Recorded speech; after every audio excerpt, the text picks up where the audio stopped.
हमारी परमिशन के बिना मीडिया के पास नहीं जाने का, बंगाल सरकार का कर्मचारी अधिकारियों को आदेश। पश्चिम बंगाल की शुभेंदु अधिकारी सरकार ने सरकारी अधिकारी और कर्मचारियों पर मीडिया से बात करने को लेकर कई तरह की पाबंदियां लगाई है। सरकार के नए सर्कुलर के मुताबिक सरकारी कर्मचारी अब बिना इजाजत के प्रेस से बात नहीं कर सकते, कोई लेख नहीं लिख सकते, मीडिया इवेंट में भाग नहीं ले सकते और केंद्र या राज्य सरकार की नीतियों की आलोचना नहीं कर सकते। बंगाल की शुभेंदु अधिकारी सरकार ने सरकारी कर्मचारियों और अधिकारियों पर कई तरह के बैन लगाए हैं। इसमें बिना इजाजत के मीडिया से बातचीत करने, मीडिया के साथ ऑफिशियल डॉक्यूमेंट शेयर करने, मीडिया इवेंट और डिबेट में हिस्सा लेने या फिर पब्लिकली राज्य या केंद्र सरकार की नीतियों की आलोचना करने पर रोक शामिल है। इंडियन एक्सप्रेस की रिपोर्ट के मुताबिक राज्य के चीफ सेक्रेटरी मनोज अग्रवाल ने एक सर्कुलर जारी करके इसकी जानकारी दी है।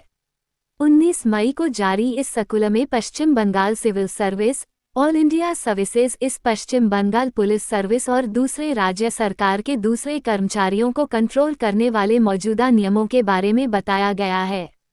सर्कुलर में अलग अलग सर्विस रूल्स का हवाला देते हुए बताया गया है कि ये रूल्स सरकारी कर्मचारी और अधिकारियों करते हैं। यह आदेश राज्य सरकार, ऑटोनॉमस बॉडीज, बोर्ड्स, कॉरपोरेशन और सरकार से आर्थिक सहायता लेने वाले शैक्षणिक संस्थानों के कर्मचारियों पर लागू होगा। इस सर्कुलर में कहा गया है कि सरकारी कर्मचारी बिना इजाजत के मीडिया के साथ बातचीत या कोई डॉक्यूमेंट नहीं शेयर कर सकते, प्राइवेट या स्पॉन्सर्ड मीडिया इवेंट में भाग नहीं ले सकते। बंगाल में सरकारी कर्मचारियों के मीडिया से बात करने यही नहीं, कर्मचारी बिना इजाजत के किसी भी मीडिया संस्थान या पब्लिकेशन के लिए आर्टिकल नहीं लिख सकते या फिर विजुअल मीडियम में डिबेट या किसी प्रोग्राम में नहीं जुड़ सकते हैं। प्रिंट, डिजिटल, ब्रॉडकास्टिंग से केंद्र या राज्य सरकार की नीतियों या फैसलों की सार्वजनिक तौर पर आलोचना नहीं कर सकते।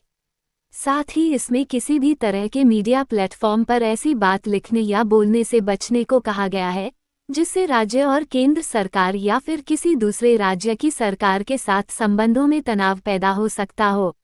अभिषेक बैनर्जी ने सर्कुलर पर उठाया सवाल। टीएमसी के महासचिव अभिषेक बैनर्जी ने शुभेंदु सरकार के इस कदम की कड़ी आलोचना की है। उन्होंने कहा कि रिमोट कंट्रोल से चलने वाली सरकार में खामोशी एक प्रशासनिक जरूरत बन गई है। अभिषेक ने कहा, पर ये चौंकाने वाला सर्कुलर अनुशासन बनाए रखने के लिए नहीं है। यह अभिव्यक्ति की आज़ादी पर रोक लगाने और दिल्ली में बैठे आकाओं की हाँ में हाँ मिलाने के लिए मौलिक अधिकारों का गला घोंटने वाला है। राज्य सचिवालय, नवान्न से जुड़े सूत्रों के मुताबिक हाल के दिनों में कई सरकारी कर्मचारियों देने और प्रशासनिक जानकारी बाहर आने की घटनाओं के बाद ये कदम उठाया गया है। राजनीतिक हलकों में इस फैसले को सरकारी अधिकारियों और कर्मचारियों की मीडिया तक पहुंच पर कड़ी निगरानी के तौर पर देखा जा रहा है।